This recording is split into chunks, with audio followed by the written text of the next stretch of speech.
जो city entrance T आपण मैंने देते तार रिजल्ट पब्लिश हो सारी तो चेक करने सर्वप्रथम मोबाइल नंबर जेकोसी ब्राउजर को पलैजे से लिखिदेवे साम्स ओडिशा लिखि सर्च कलापर आपंकर ये इंटरफेस पलि आसो तो यार क्लिक करेंगे कले आपंकर आउ गोटे वेबसाइट को लेकिन पलैजा ठीक अच्छे मुझे देखीदे तो वीडियो से भलसे देखते बुझंतु आप चाहिए निज थ्रू मोबाइल चेक करेंगे तो चलते ये क्लिक करदे साम्स ओडिशा पर तो क्लिक करदेला संपूर्ण गोटे तौक स्क्रॉल करेंगे स्क्रॉल कले आपंकर देखो ये इंटरफेस पलि आसो देखो लेखा थी DEIED यार क्लिक करेंगे कले आपको संपूर्ण रिडायरेक्टेड आउ गोटे पेज को नहीं पलि आसो ठीक अच्छे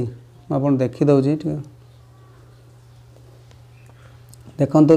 थी आपंकर एंट्रेंस रिजल्ट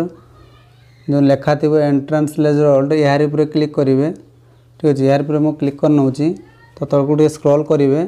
देखा थी आपंकर देखो ये लेखा अच्छी एप्लिकेशन नंबर आउ पासवर्ड आउ एंटर पिन टी तौक स्क्रॉल करदे पिन टी आपंकर आसीज देखो ये भाया तो मुझे एप्लिकेशन रोल नंबर जो रही रोल नंबर पासवर्ड दे नौ जो आपंकर सिक्रेट पिन देखा कैप्चाटी फिलअप कर नौ तो पिन नंबर टी मुझे देदेजी तो साइन इन उपर जो तले लेखा अच्छे साइन इन देखूँ यार मुझे क्लिक करना तो आपड़ भी क्लिक करनी साइन इन पर क्लिक हो सारापर देखो फाइनाली रिजल्ट पब्लिश हो सारी देखूँ ये आप चाहिए आप निज थ्रू मोबाइल देखो city pro category wise cut off mark रही तो general SC OBC ST SC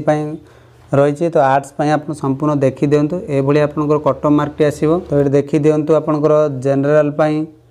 एतिक जीव arts science SC BC OBC 31.25 आ साइंस 34.75 ST यही कटक मार्क जाऊँगी साइंस एतिक जाऊँगी SC 24.75 27.75 ये कट ऑफ टी जाऊँगी तो ये थिला संपूर्ण वीडियो जब वीडियो भल लगुवे लाइक करेंगे शेयर करेंगे सब्सक्राइब करेंगे से रोचे धन्यवाद।